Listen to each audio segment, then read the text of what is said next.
With winter rapidly closing in, the Allies had little time to prepare for their assaults on Kesselring's masterpiece. An innovator in both military tactics and apparently chess, the gambit we've named after the German general includes distracting your opponent and quickly switching out all of your pawns for castles. On the 1st of December, the first probing attacks began in the west, made against a large bulge in the German defenses known as the Bernhardt Line. Conditions were terrible, with freezing temperatures and heavy snowfall making for an agonizing trek for the soldiers as they struggled their way through hostile terrain. After several weeks of intermittent engagements, the Allies were only able to wrestle a number of small villages away from enemy control. In the end, it was the Germans who decided to withdraw, falling back to the more tenable Gustav Line in early January of 1944.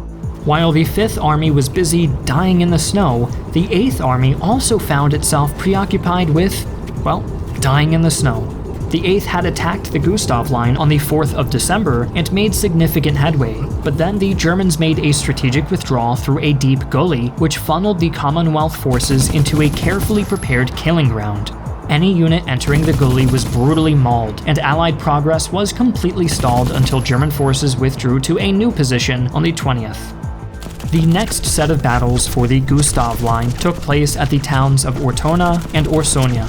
The former proved an absolute nightmare for the Canadian units assigned to capture it, as they were forced to engage in some of the bloodiest street fighting on the Western Front. The German parachute battalion defending the town had dug in deep and had to be fought from building to building in a protracted struggle that resulted in roughly 4,500 casualties altogether, decimating both the 1st Canadian Division as well as the civilian population.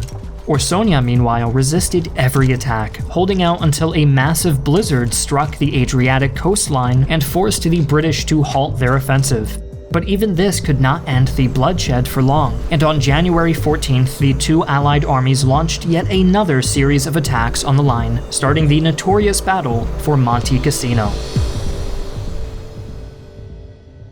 Before we enter the fray, let's take a moment to thank our sponsor for this video, Squarespace. Squarespace provides you with all the resources you need to start an online business or community hub, or help coordinate the liberation of mainland Europe. Squarespace has many features, including a comprehensive set of developer tools that give you total control over your new domain. Various essentials are also included, such as podcast support, integrated analytics, and media sharing buttons, all of which let you tailor your content to the expectations of your audience. Go to squarespace.com to start a free trial today, and once you're ready to launch, go to squarespace.com/armchairhistorian for 10% off of your first purchase of a website or domain.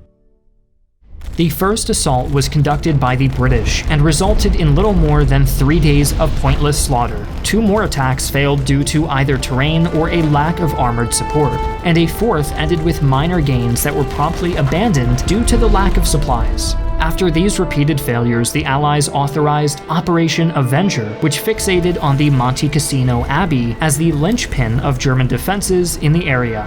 On February 15th, a huge bomber raid reduced the abbey to a smoldering pile of rubble.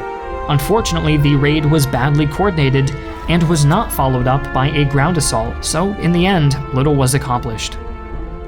While this was ongoing, the Allies had also conducted a naval landing near the city of Anzio to outflank the Gustav Line. But after landing relatively unopposed, General John P. Lucas made the inexplicable decision to dig in and fortify his position rather than push inland. Kesselring promptly wheeled his reserves about and smashed into the beachhead, beginning a long battle of attrition that would last until May. Meanwhile, the third battle for Cassino began on March 15th, with a creeping barrage that disordered the German line. But this ray of hope was quickly snuffed out by heavy rains, giving the Germans time to prepare. However, by now it was clear that the Axis was losing the battle of attrition, and the final breakthrough came on May 11th, when both the 8th and 5th armies attacked at once, aided by the French Expeditionary Corps and even some Polish forces. This last tremendous push finally fractured the Gustav Line, which held for nearly 6 months. But although the main line of Axis defenses had been breached, there was still much to be done, and the push north continued. A breakout was also staged at Anzio with the help of an artillery bombardment and close air support. In danger of becoming encircled, Kesselring received orders to fall back. But right at the pivotal moment, General Mark Clark decided to ignore orders to pursue the German army and instead drove towards Rome. Unable to believe his luck, a delighted Kesselring quickly pulled back to yet another set of defensive works, codenamed the Gothic Line. After so much blood had been shed, the actual capture of Rome was something of an anticlimax. With German attention turning towards the inevitable invasion of France, the city had all but been abandoned. After a few brief skirmishes, Rome was liberated on June 4th, just 2 days prior to the landings in Normandy. Getting there had required 600,000 Allied troops, over 100,000 of which had become casualties since the day they first landed in Italy. But despite their grievous losses, there was little time to rest and recuperate. Kesselring had proven a genius at defensive warfare, and leaving him to his own devices would undoubtedly prove disastrous. Thus, British and American armies raced up the coast only to be checked yet again at the improvised Trasimene line, encountered on June 20th.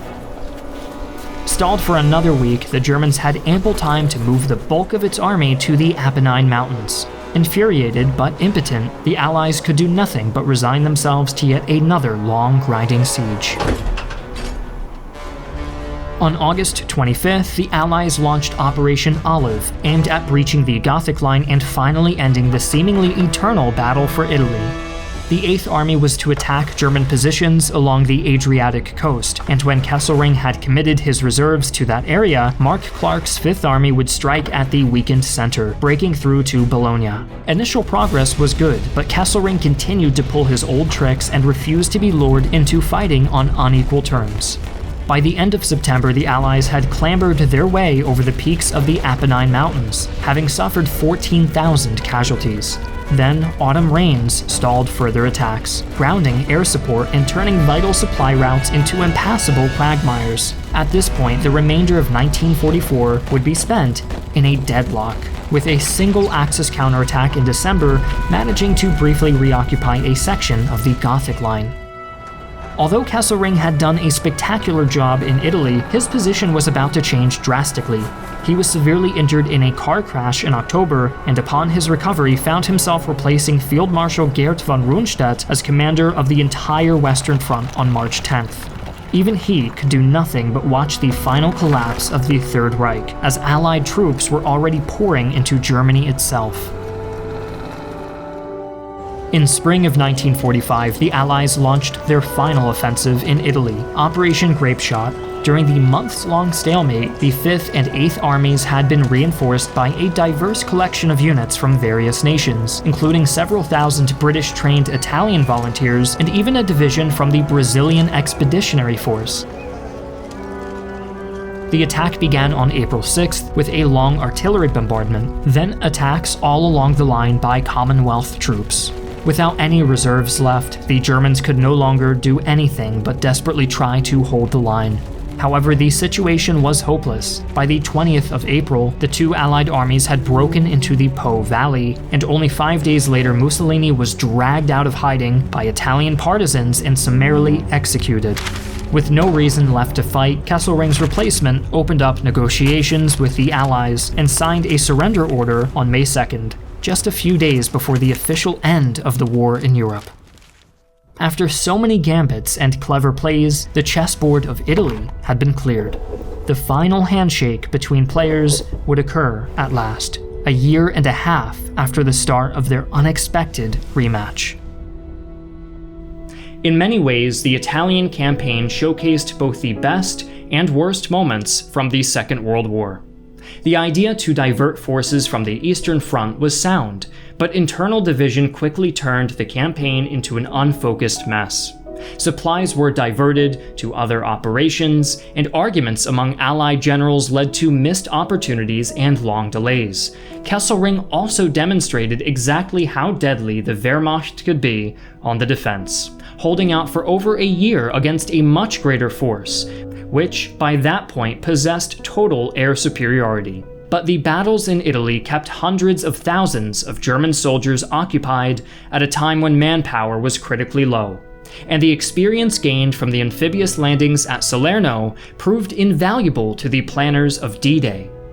Still, historians remain divided on the campaign, with many arguing that it was an outright strategic failure, but others see it as part of a bigger picture, a necessary, even vital component to the fall of the Axis powers and to the liberation of Europe.